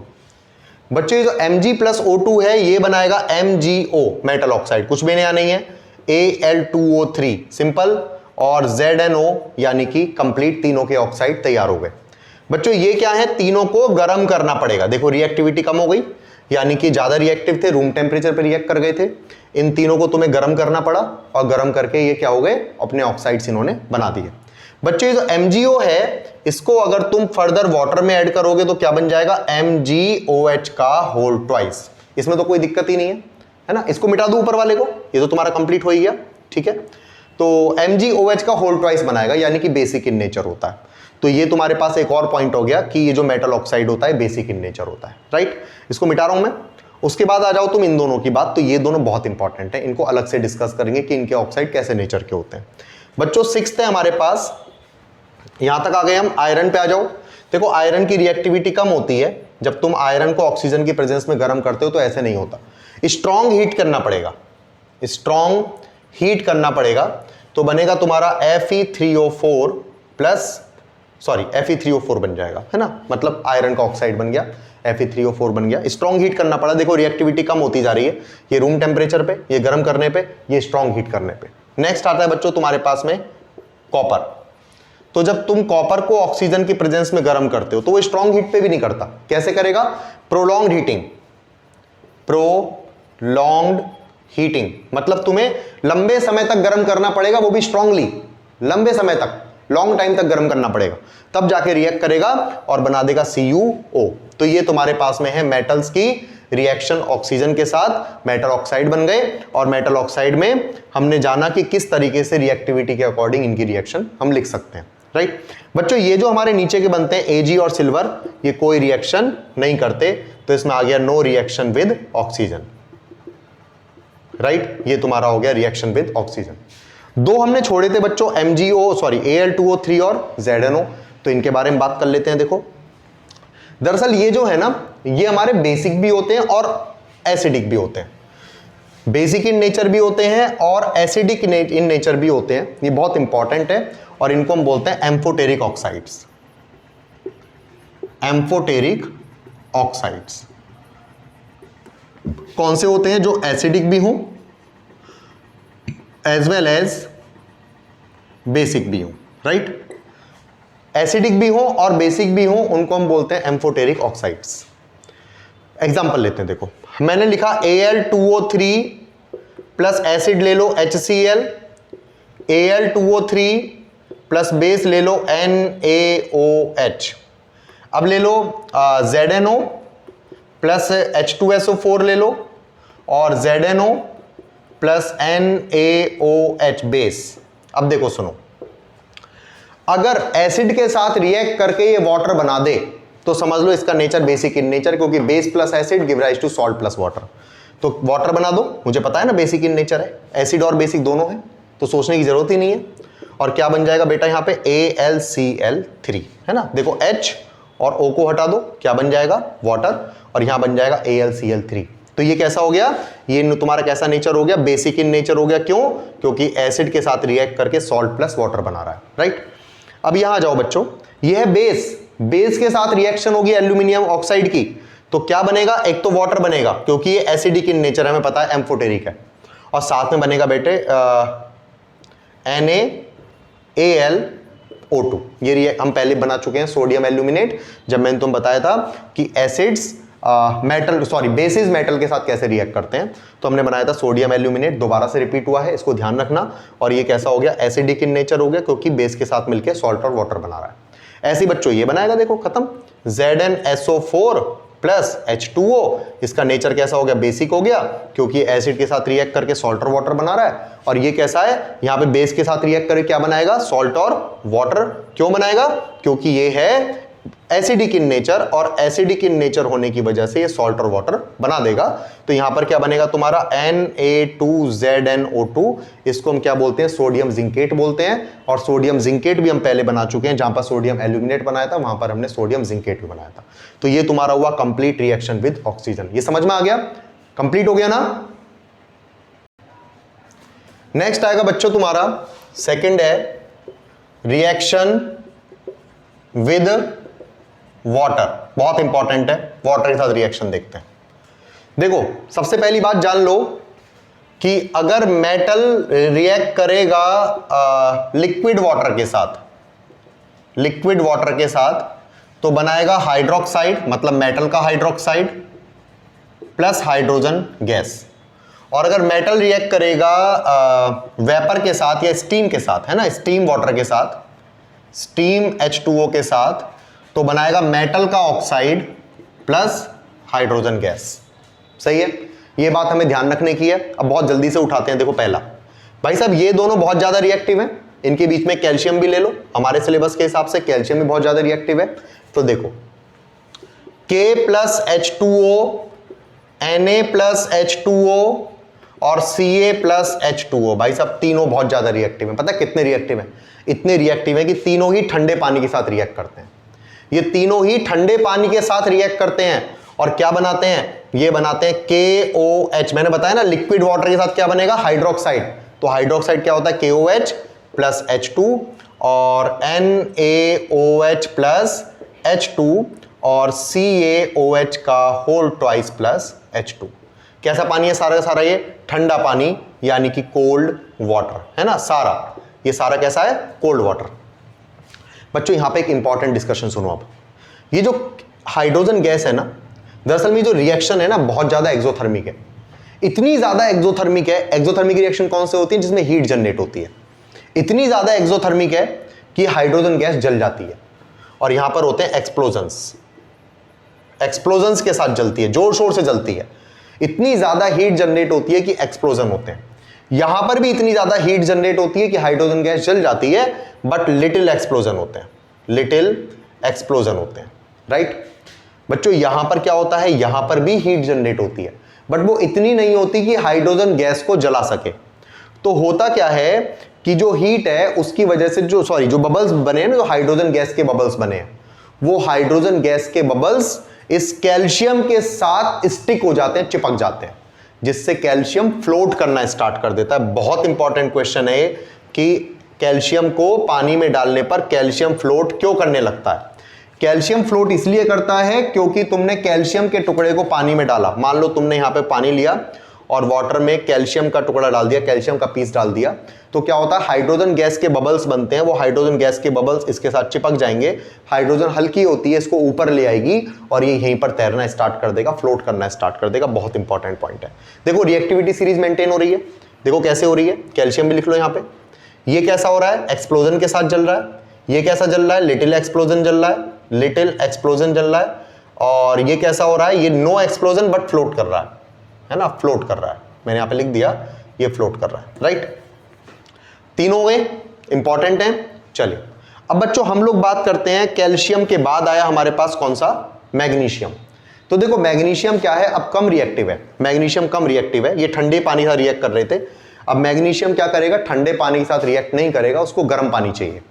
तो मैग्नीशियम के साथ तुम डाल दो वाटर और इसको गर्म कर दो, गर्म कर दो, गर्म पानी के साथ रिएक्ट करेगा। अच्छा है तो अभी भी लिक्विड फॉर्म में, ये वाटर कैसा है, लिक्विड फॉर्म में है। तो लिक्विड फॉर्म में क्या बना रहा है, हाइड्रोक्साइड, यानी कि मैग्नीशियम का हाइड्रोक्साइड बन गया, मैग्नीशियम हाइड्रोक्साइड प्लस H2 यानी कि हाइड्रोजन गैस। कंप्लीट। इसमें कुछ समझने के लिए नहीं, ज्यादा सिंपल है। लेकिन ये जो मैग्नीशियम है ना, स्टीम के साथ भी करता है। तो Mg प्लस H2O। ये H2O किस फॉर्म में बेटा? स्टीम के फॉर्म में, है ना। तो इसको गर्म कर दो ताकि स्टीम बन जाए और रिएक्शन होगी, क्या बनेगा? Metal oxide. ये समझने वाली बात है, ध्यान रखने वाली बात है। स्टीम के साथ रिएक्शन होगी तो मेटल ऑक्साइड बनेगा, MgO प्लस हाइड्रोजन गैस बन गई। तो ये बेटा जो तो Mg है तुम्हारा एक कम रिएक्टिव हो गया। देखो इसको गर्म पानी चाहिए, हॉट वाटर चाहिए और स्टीम चाहिए। ये स्टीम के साथ रिएक्ट करता है, हॉट वाटर रिएक्ट करता है, ठंडे पानी के साथ रिएक्ट नहीं करता, राइट। इसके बाद हमारे पास नेक्स्ट आएगा बेटा यहाँ पे एल्यूमिनियम के बाद क्या है हमारे पास? जिंक और सॉरी मैग्नीशियम के बाद एल्यूमिनियम और जिंक। तो एल्यूमिनियम और जिंक के बारे में बात कर लेते हैं। देखो साथ में H2O, ये गर्म पानी के साथ रिएक्ट करेंगे ही नहीं, इनको क्या चाहिए? स्टीम चाहिए। तो यहां पे डाल दो स्टीम, यानी कि H2O और ये चाहिए तुम्हें स्टीम। तो क्या बनेगा? सोचो स्टीम के साथ क्या बनता है, बताओ क्या बनता है? हाइड्रोक्साइड बनेगा? नहीं, क्या बनेगा? ऑक्साइड बनेगा, क्योंकि स्टीम है ना। तो ऑक्साइड दो, यानी कि Al2O3 प्लस H2। मजा आ रहा है ना, सिंपल है ना एकदम। एल्यूमिनियम प्लस स्टीम क्या बनेगा? Oxide plus hydrogen, Al2O3 plus hydrogen. यहां क्या बनेगा? ZnO प्लस H2, बन गए हाइड्रोजन ऑक्साइड। सिंपल है एकदम, बहुत आसान है। अब देखो यहां पर देखो रिएक्टिविटी कम हो गई ना। ये भैया स्टीम के साथ कर रहा है, गर्म पानी का नहीं कर पा रहा, ये भी स्टीम के साथ कर रहा है। अब इसका क्या करोगे भाई साहब? आयरन का, जो आयरन है ना, आयरन को गर्म तो करोगे ही करोगे, मतलब स्टीम के साथ तो करेगा ही करेगा। और आयरन भी कैसा चाहिए? Red hot iron. मतलब अब ये आयरन को भी पहले गर्म करोगे, आयरन को गर्म करके फिर स्टीम के साथ रिएक्शन कराओगे और तब तुम्हें क्या मिलेगा? ऑक्साइड प्लस हाइड्रोजन गैस, यानी कि Fe3O4 प्लस हाइड्रोजन गैस। तो देखो रिएक्टिविटी सीरीज में बिल्कुल डिक्रीजिंग ऑर्डर में है। यहां पे तुम्हें आयरन कैसा चाहिए? रेड हॉट प्लस स्टीम के साथ रिएक्ट करेगा। और देखो ये तीनों नो रिएक्शन, ये तीनों रिएक्शन करते ही नहीं है, क्योंकि रिएक्टिविटी सीरीज में आगे सबसे नीचे। ये है तुम्हारा रिएक्शन विद वाटर, समझ में आ चुका होगा। रिएक्शन विद वाटर के बाद आता है तुम्हारा रिएक्शन विद एसिड्स, उसको और देख लेते हैं। हाँ जी, तो बेटा थर्ड आएगा तुम्हारा रिएक्शन विद एसिड्स। देखो रिएक्शन विद एसिड्स में तुम्हें बिल्कुल घबराने की जरूरत ही नहीं है यार। इसमें कोई रिएक्टिविटी सीरीज का चक्कर मत पालो, केवल सिंपल इक्वेशन याद रखो कि एसिड के साथ अगर मैं मेटल की रिएक्शन कराता हूं तो सॉल्ट बनेगा और प्लस हाइड्रोजन गैस बनेगी, बस कुछ नहीं याद रखना। दो चार एग्जांपल देख लो। एसिड ले लो HCl और मेटल ले लो Na और रिएक्शन करा दो तो बन जाएगा NaCl प्लस H2, खत्म है ना, आसान। एसिड ले लो H2SO4 और मेटल ले लो मान लो Mg, तो ये बन जाएगा MgSO4 प्लस H2। तो ये मेरा सिंपल हो गया। देखो ये रहा सॉल्ट, यहां पर देखो ये रहा सॉल्ट, सही है ना। तो ये तुम्हारे बन गए रिएक्शन विद एसिड्स। बच्चों यहां पे एक क्वेश्चन पूछा जाता है, क्वेश्चन ये पूछा जाता है कि जो तुम्हारा नाइट्रिक एसिड होता है, नाइट्रिक एसिड इन मेटल्स के साथ रिएक्शन नहीं करता, और वो क्या करता है? वो अगर मान लो तुम इस नाइट्रिक एसिड को Mn या Mg के साथ रिएक्शन कराते हो तो हाइड्रोजन की जगह वाटर बन जाता है। तो देखो एक और बात करते हैं अलग से, यानी कि HNO3 जिसको हम बोलते हैं नाइट्रिक एसिड, अगर उसके साथ Mg को या HNO3 के साथ Mn को रिएक्शन कराया जाए तो क्या बनता है? यहां पे सॉल्ट प्लस वाटर बन जाता है। ये एक बड़ी, तो यहां पर बेटा HNO3 प्लस Mg की बात हम लोग कर रहे हैं, है ना। तो देखो यहां पर क्या बनेगा तुम्हारे पास? MgNO3 का होल ट्वाइस, राइट। Mn की वैलेंसी भी 2 होती है, NO3 का होल ट्वाइस प्लस H2। देखो रिएक्शन तो ये होनी चाहिए, लेकिन बात क्या होती है, एग्जाम में आता है कि वाटर, वो हाइड्रोजन गैस नहीं मिलती, तुम्हें वाटर मिलता है। मतलब रिएक्शन के बाद जो अपने को मिलता है ना, वो हाइड्रोजन नहीं मिलती, वाटर मिलता है। इसका क्या रीजन है? एग्जाम में ये रीजन पूछा था, रीजन। तो देखो रीजन क्या होगा कि जो HNO3 है is a strong oxidising agent, oxidising agent. तो ये एक स्ट्रॉन्ग ऑक्सीडाइजिंग एजेंट है। ये क्या करता है? ऑक्सीडाइजिंग एजेंट क्या होता है? जो दूसरी चीज का ऑक्सीडेशन कराता है। मतलब अगर HNO3 स्ट्रॉन्ग ऑक्सीडाइजिंग एजेंट है तो इस जिसके साथ रिएक्शन करेगा ना, उसका ऑक्सीडेशन करा देगा। ये ऑक्सीडेशन इसका नहीं होगा, ये ऑक्सीडाइजिंग एजेंट है जो मतलब ऑक्सीडेशन कराने का काम करता है। किसका ऑक्सीडेशन कराएगा? जिसके साथ रिएक्शन कराओगे। तो क्या करता है? इस वाटर का हाइड्रोजन का ऑक्सीडेशन करा देता है और हाइड्रोजन का ऑक्सीडेशन करा के उसको वाटर में कन्वर्ट कर देता है। तो एग्जाम में आता है कि HNO3 Mg और Mn के साथ रिएक्शन करके वाटर क्यों बनाता है, तो हम बताएंगे कि भैया बनाता तो हाइड्रोजन ही है, लेकिन क्या करता है उस हाइड्रोजन को उसको ऑक्सीडाइज कर देता है और ऑक्सीडाइज करके उसको वाटर में कन्वर्ट कर देता है। मेरी बात समझ में आ पा रही है? तो ये तुम्हारा हुआ reaction with acids, just simple. तुम्हारा इतना कंप्लीट हो गया। एक इक्वेशन और बनेगी बस यहां पे तुम्हारी, यानी कि नॉन मेटल्स की जब बात करेंगे हम लोग, तो बेटा नॉन मेटल्स जो हैं वो तुम्हारे रिएक्शन करेंगे किसके साथ? एसिड्स के साथ, है ना। तो जब नॉन मेटल्स और एसिड के साथ रिएक्शन करेंगे तब क्या होगा? ये तुम्हारे नहीं, सॉरी एसिड नहीं, नॉन मेटल प्लस ऑक्साइड, ये एक तुम्हारे पास और इंपॉर्टेंट रिएक्शन है, क्योंकि नॉन मेटल तो खुद एसिडिक होते हैं भैया, तो एसिड का कैसे रिएक्शन करेंगे? Non metal plus oxide, simple है, ये तुम्हारा बन जाएगा non metallic oxide. Non metallic oxide, इस बात को मैंने जब वीडियो स्टार्ट की थी, पहला चैप्टर कर रहा था, तब मैंने तुम्हें बताया था कि non metal plus oxygen give rise to non metallic oxide बनता है। और इसको अगर हम लिख लें तो C plus O2 give rise to CO2, खत्म, और कुछ नहीं है। ये तुम्हारे पास मैंने आज एक ही वीडियो में तीनों चैप्टर की इंपॉर्टेंट इक्वेशंस कवर कर दी।